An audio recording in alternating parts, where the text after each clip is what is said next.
Բնակարան եմ վարձակալում, ինչպես խուսափեմ ռիսկերից։ Ողջույն, ես փաստաբան Տիգրան Գրիգորյանն եմ։ Մեր օրենսդրությամբ անշարժ գույքի վարձակալության պայմանագիրը կարելի է կնքել երկու եղանակով՝ հասարակ գրավոր ձևով կամ նոտարական կարգով։ Հասարակ գրավոր ձևը նշանակում է, որ պայմանագիրը կնքվում է կադաստրի կոմիտեի տարածքային ստորաբաժանումում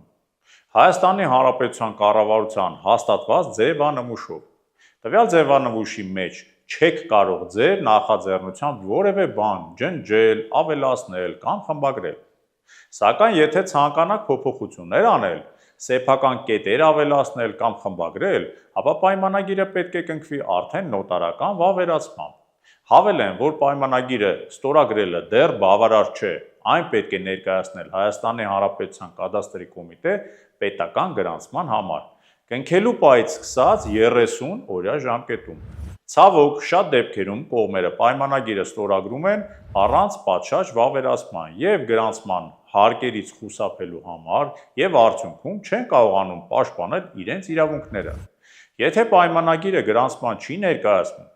այն համարվում է առոչինչ, այսինքն իրավական ուժ չունեցող։ Ուստի եթե նման պայմանագրով հետագայում վեճ առաջանա, կողմերը չեն կարողանում հղում տալ պայմանագրում գրված որևէ կետի։ Պրակտիկայում հաճախ հանդիպում են դեպքեր, երբ գույքը վարձակալության է տալիս ոչ թե դրա սեփականատերը, այլ պարզապես գույքը փաստացի տիրապետող անձը, բարեկամը, հարազատը կամ հարևանը։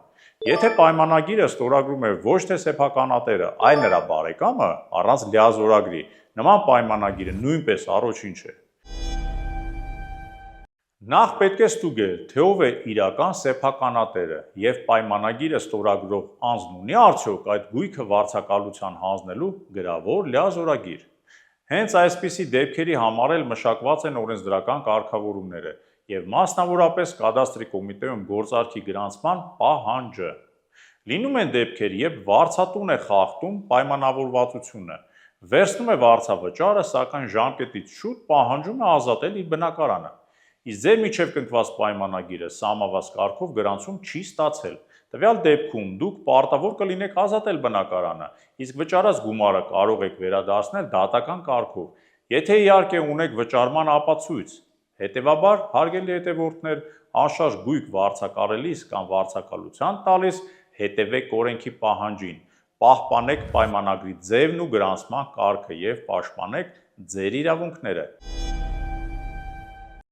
Գործի տիր օրենքը, դու ունես իրավունք։